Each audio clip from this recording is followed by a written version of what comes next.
Welcome to the Sagebrush Trail. Stories of the West, from the frontier to the Yukon. I'm Mardell, reading The Virginian by Owen Wister.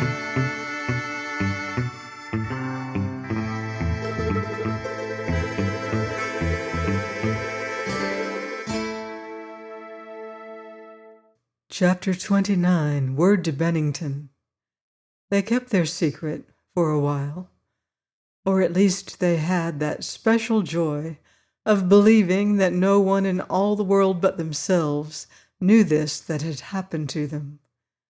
But I think that there was one person who knew how to keep a secret, even better than these two lovers. Mrs. Taylor made no remarks to anyone whatever.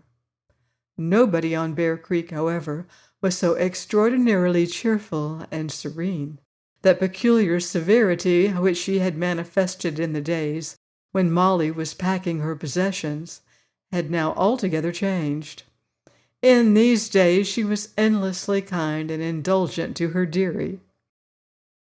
Although as a housekeeper Mrs. Taylor believed in punctuality at meals, and visited her offspring with discipline when they were late without good and sufficient excuse, Molly was now exempt from the faintest hint of reprimand. "And it's not because you're not her mother," said George Taylor bitterly. "She used to get it too. And now we're the only ones that get it. Here she comes, just as we're about ready to quit. Aren't you going to say nothing to her?" "George," said his mother, "when you've saved a man's life, it'll be time for you to talk." So Molly would come into her meals with much irregularity, and her remarks about the imperfections of her clock met with no rejoinder.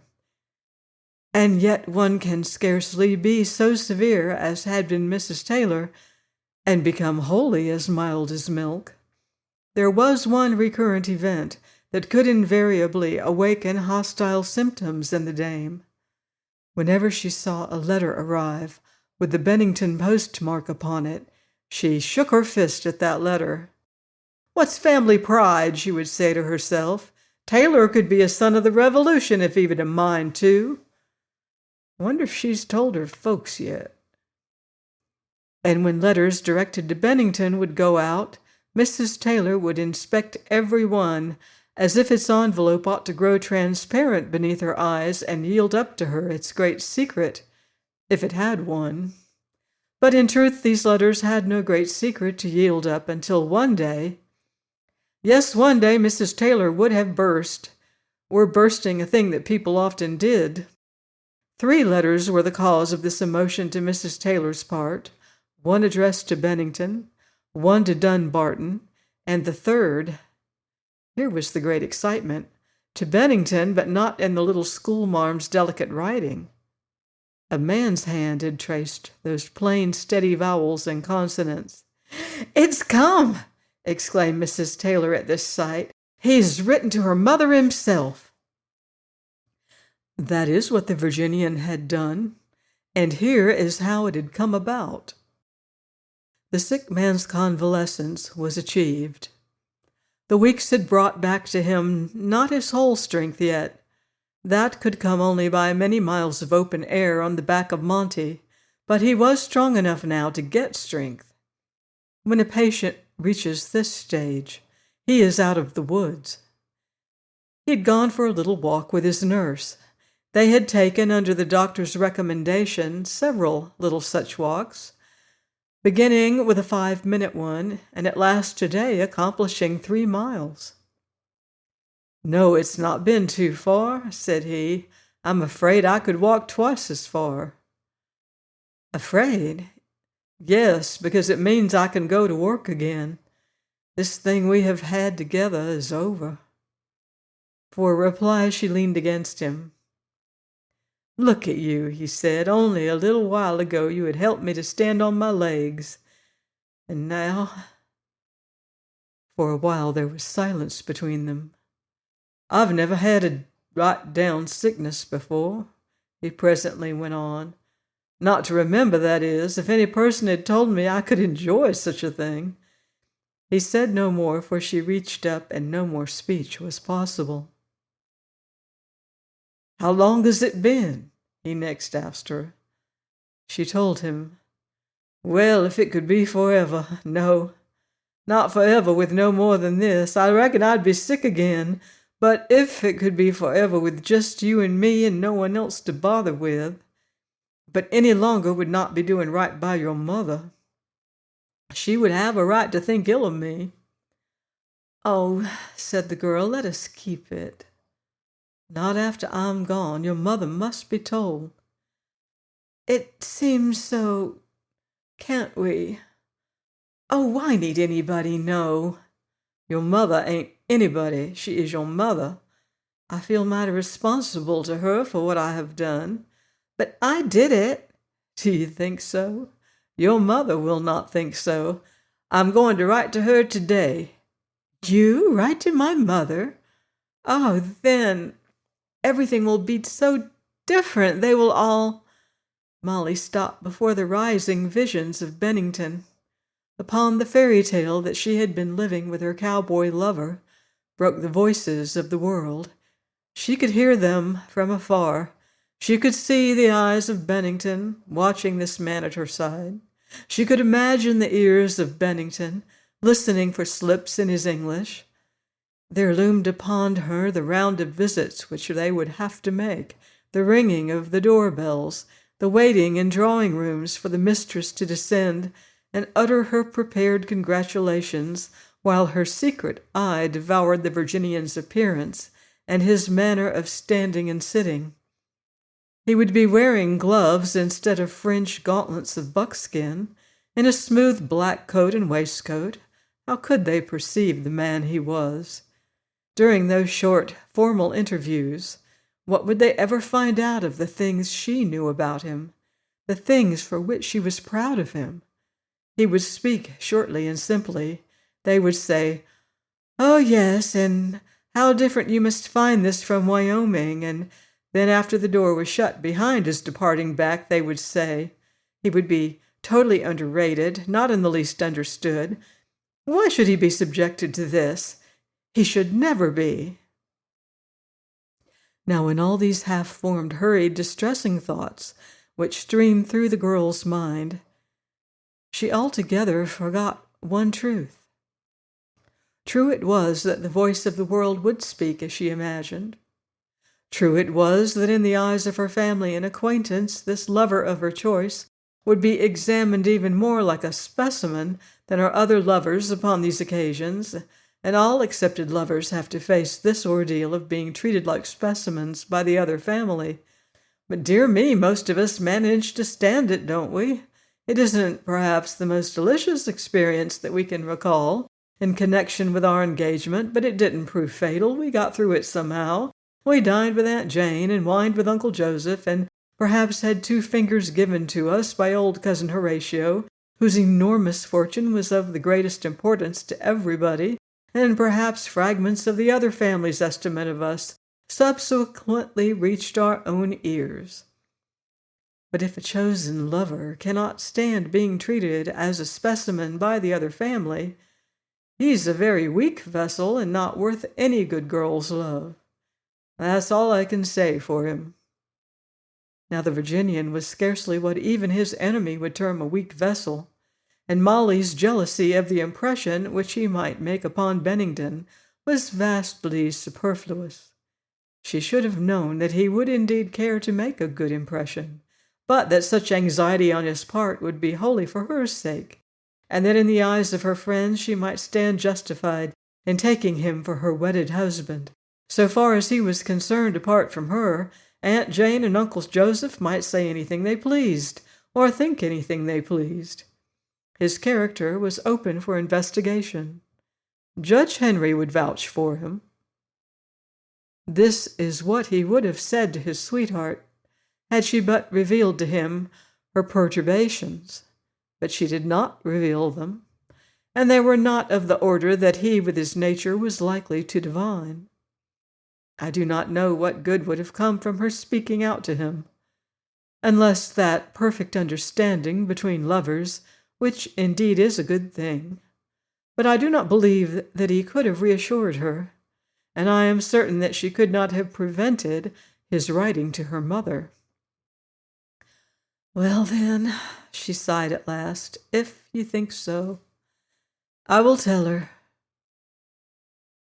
That sigh of hers, be it well understood, was not only because of those far-off voices which the world would in consequence of her news be lifting presently. It came also from bidding farewell to the fairy tale which she must leave now, that land in which she and he had been living close together alone, unhindered, unmindful of all things. Yes, you will tell her, said her lover, and I must tell her too. Both of us? Questioned the girl. What would he say to her mother? How would her mother like such a letter as he would write to her? Suppose he should misspell a word? Would not sentences from him, at this time, written sentences, be a further bar to his welcome acceptance at Bennington? Why don't you send messages by me? She asked him. He shook his head. She's not going to like it anyway, he answered. I must speak to her direct. It would be like shirking. Molly saw how true his instinct was here, and a little flame shot upward from the glow of her love and pride in him. Oh, if they could only all know that he was like this when you understood him. She did not dare say out to him what her fear was about this letter of his to her mother. She did not dare because she lacked a little faith. That is it, I am afraid. And for that sin she was her own punishment. For in this day and in many days to come, the pure love of her joy was vexed and clouded, all through a little lack of faith, while for him, perfect in his faith, his joy was like crystal. Tell me what you're going to write, she said. He smiled at her. No. Aren't you going to let me see it when it's done? No. Then a freakish look came into his eyes. I'll let you see anything I write to other women. And he gave her one of his long kisses. Let's get through with it together, he suggested when they were once more in his sick room, that room which she had given to him. You'll sit on one side of the table, and I'll sit the other, and we'll go ahead. Pretty soon it will be done.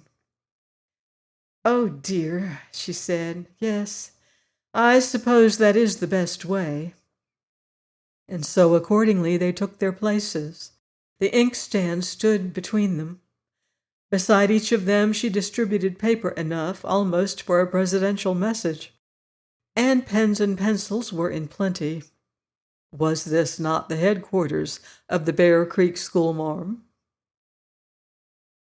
Why, aren't you going to do it in pencil first? She exclaimed, looking up from her vacant sheet. His pen was moving slowly but steadily. No, I don't reckon I need to, he answered with his nose close to the paper. Oh, damnation, there's a blot. He tore his spoiled beginnings in small bits and threw them into the fireplace. You've got it too full, he commented, and taking the inkstand, he tipped a little from it out of the window. She sat lost among her false starts. Had she heard him swear, she would not have minded. She rather liked it when he swore. He possessed that quality in his profanity of not offending by it. It is quite wonderful how much worse the same word will sound in one man's lips than in another's. But she did not hear him. Her mind was among a litter of broken sentences. Each thought which she began ran out into the empty air, or came out against some stone wall. So there she sat, her eyes now upon an inexorable blank sheet that lay before her, waiting, and now turned with her vacant hopelessness upon the sundry objects in the room. And while she thus sat, accomplishing nothing, opposite to her the black head bent down, and the steady pen moved from phrase to phrase. She became aware of his gazing at her, flushed and solemn. That strange color of the sea water which she could never name was lustrous in his eyes. He was folding his letter. "You've finished?" she said. "Yes." His voice was very quiet. "I feel like an honester man." "Perhaps I can do something tonight at Mrs. Taylor's," she said, looking at her paper. On it were a few words crossed out. This was all she had to show. At this set task in letter writing, the cowpuncher had greatly excelled the schoolmarm. But that night, while he lay quite fast asleep in his bed, she was keeping vigil in her room at Mrs. Taylor's.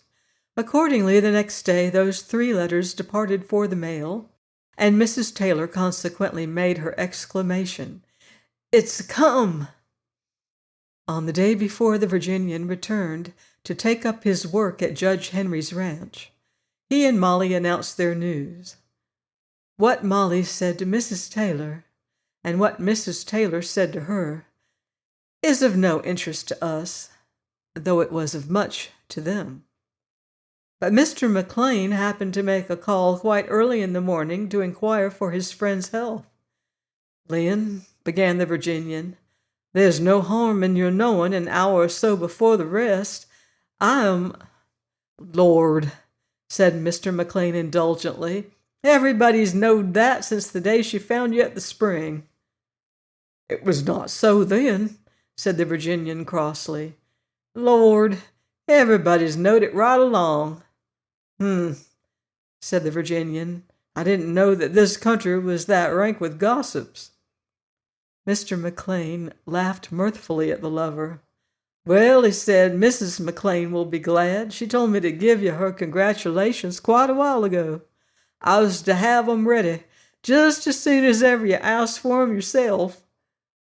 Lynn had been made a happy man some 12 months previous to this, and now by way of an exchange of news he added, "We're expecting a little McLean down on Box Elder. That's what you'll be expecting some of these days, I hope." "Yes," murmured the Virginian, "I hope so, too." "And I don't guess," said Lynn, "that you and I will do much shuffling of other folks' children any more." Whereupon he and the Virginian shook hands silently and understood each other very well. On the day that the Virginian parted with Molly, beside the weight of farewell which lay heavy on his heart, his thoughts were also grave with news. The cattle thieves had grown more audacious. Horses and cattle both were being missed, and each man began almost to doubt his neighbor. "Steps will have to be taken soon by somebody, I reckon," said the lover. "By you?" she asked quickly. "Most likely I'll get mixed up with it." "What will you have to do?" "Can't say. I'll tell you when I come back." So did he part from her, leaving her more kisses than words to remember. And what was doing at Bennington meanwhile and at Dunbarton? Those 3 letters which by their mere outside had so moved Mrs. Taylor, produced by their contents much painful disturbance. It will be remembered that Molly wrote to her mother and to her great-aunt. That announcement to her mother was undertaken first. Its composition occupied 3 hours and a half, and it filled 11 pages, not counting a postscript upon the 12th. The letter to the great-aunt took only 10 minutes. I cannot pretend to explain why this one was so greatly superior to the other, but such is the remarkable fact. Its beginning, to be sure, did give the old lady a start.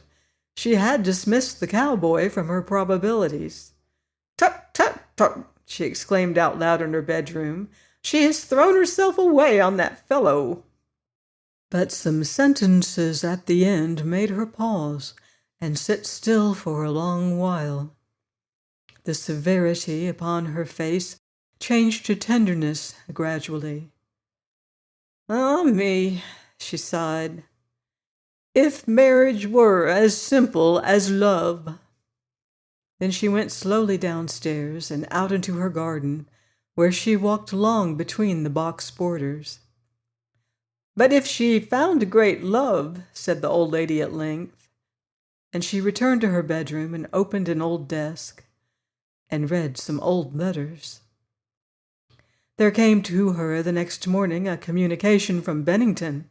This had been penned frantically by poor Mrs. Wood.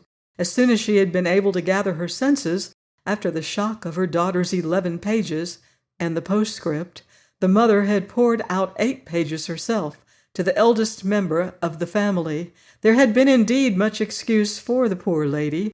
To begin with, Molly had constructed her whole opening page with the express and merciful intention of preparing her mother. Consequently, it made no sense whatsoever. Its effect was the usual effect of remarks designed to break a thing gently. It merely made Mrs. Wood's head swim and filled her with a sickening dread. "Oh, mercy, Sarah," she had cried, "come here! What does this mean?" And then, fortified by her elder daughter, she had turned over that first page and found what it meant on the top of the second. "A savage! With knives and pistols!" she wailed. "Well, mother, I always told you so," said her daughter Sarah. "What is a foreman?" exclaimed her mother. "And who is Judge Henry?" "She has taken a sort of upper servant," said Sarah. "If it is allowed to go as far as a wedding, I doubt if I can bring myself to be present." This threat she proceeded to make to Molly, with results that shall be set forth in their proper place. "The man appears to have written to me himself," said Mrs. Wood. "He knows no better," said Sarah. "Bosh," said Sarah's husband later. "It was a very manly thing to do." Thus did consternation rage in the house at Bennington. Molly might have spared herself the many assurances that she gave concerning the universal esteem in which her cowpuncher was held, and the fair prospects which were his. So, in the first throes of her despair, Mrs. Wood wrote those 8 not maturely considered pages to the great aunt. "Tut, tut, tut, tut," said the great aunt as she read them. Her face was much more severe today. "You'd suppose," she said, "that the girl had been kidnapped. Why, she's kept him waiting 3 years." And then she read more, but soon put the letter down with laughter, for Mrs. Wood had repeatedly, in writing that early outburst of hers about a savage with knives and pistols. "Law," said the great aunt, "law, what a fool Lizzie is." So she sat down and wrote to Mrs. Wood a wholesome reply about putting a little more trust in her own flesh and blood, and reminding her, among other things, that General Stark had himself been wont to carry knives and pistols, owing to the necessities of his career, but that he had occasionally taken them off, as did probably this young man in Wyoming. "You'd better send me the letter he's written you," she concluded. "I shall know much better what to think after I have seen that." It is not probable that Mrs. Wood got much comfort from this communication, and her daughter Sarah was actually enraged by it. "She grows more perverse as she nears her dotage," said Sarah. But the Virginian's letter was sent to Dunbarton, where the old lady sat herself down to read it with much attention. Here is what the Virginian had said to the unknown mother of his sweetheart. Mrs. John Stark Wood, Bennington, Vermont. Madam, if your daughter, Miss Wood, has ever told you about her saving a man's life here when some Indians had shot him, that is the man who writes to you now. I don't think she can have told you right about that affair, for she is the only one in this country who thinks it was a little thing. So I must tell you the main points. Such an action would have been thought highly of in a Western girl, but with Miss Wood's raising, nobody had a right to expect it. "Indeed?" snorted the great aunt. "Well, he would be right if I had not had a good deal more to do with her raising than ever Lizzie had." And she went on with the letter. I was starting in to die when she found me. I did not know anything then, and she pulled me back from where I was, half in the next world. She did not know but what the Indians would get her too, but I could not make her leave me. I'm a heavy man, 173 stripped, when in full health. She lifted me from the ground, helping me scarce any, for there was not much help in me that day. She washed my wound and brought me to with her own whiskey. Before she could get me home, I was out of my head, but she kept me on my horse somehow and talked wisely to me, so I minded her and did not go clean crazy till she'd got me safe to bed. The doctor says I would have died all the same if she had not nursed me the way she did. It made me love her more, which I did not know I could. But there is no end, for this writing it down makes me love her more as I write. And now, Mrs. Wood, I am sorry this will be bad news for you to hear. I know you would never choose such a man as I am for her, for I have got no education and must write humble against my birth. I wish I could make the news easier, but truth is the best. I am of old stock in Virginia, English and one Scotch-Irish grandmother my father's father brought from Kentucky. We've always stayed at the same place, farmers and hunters, not better in our lot and very plain. We fought when we got the chance under Old Hickory and in Mexico, and my father and 2 brothers were killed in the valley '64.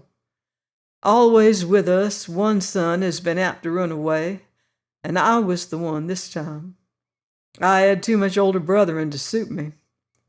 But now I'm doing well, being in full sight of prosperity, and not too old and very strong, my health having stood the sundries it has been put through. She shall teach school no more when she is mine.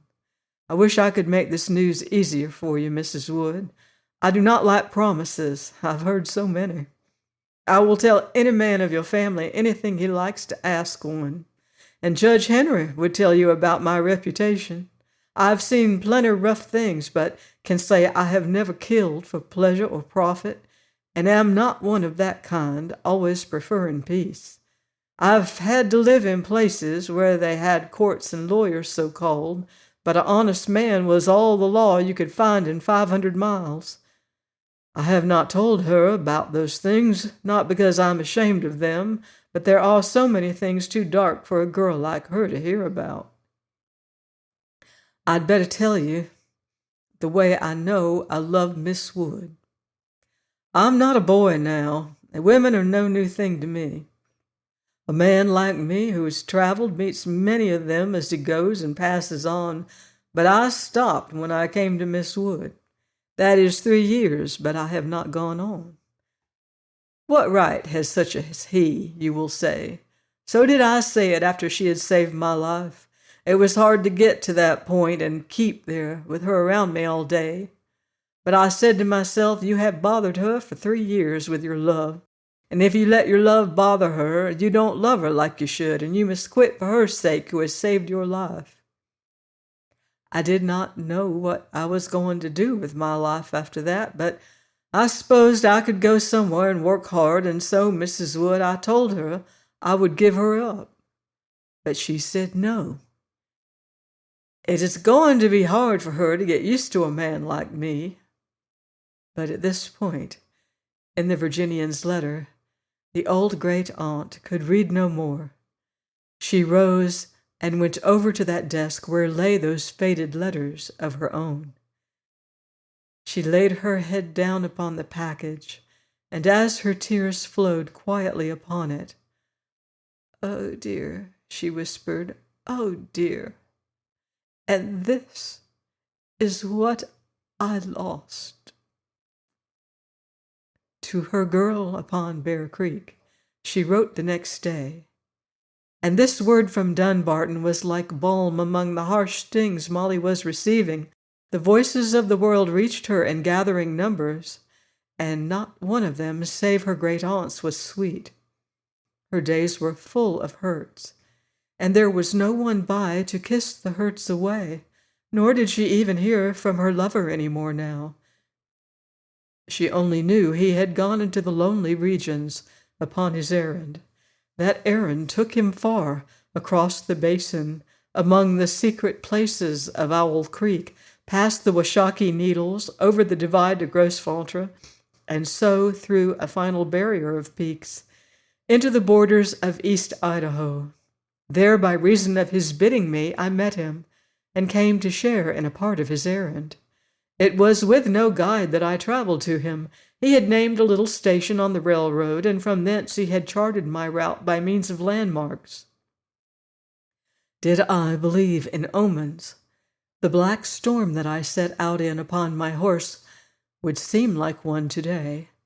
But I had been living in cities and smoke, and Idaho, even with rain, was delightful to me.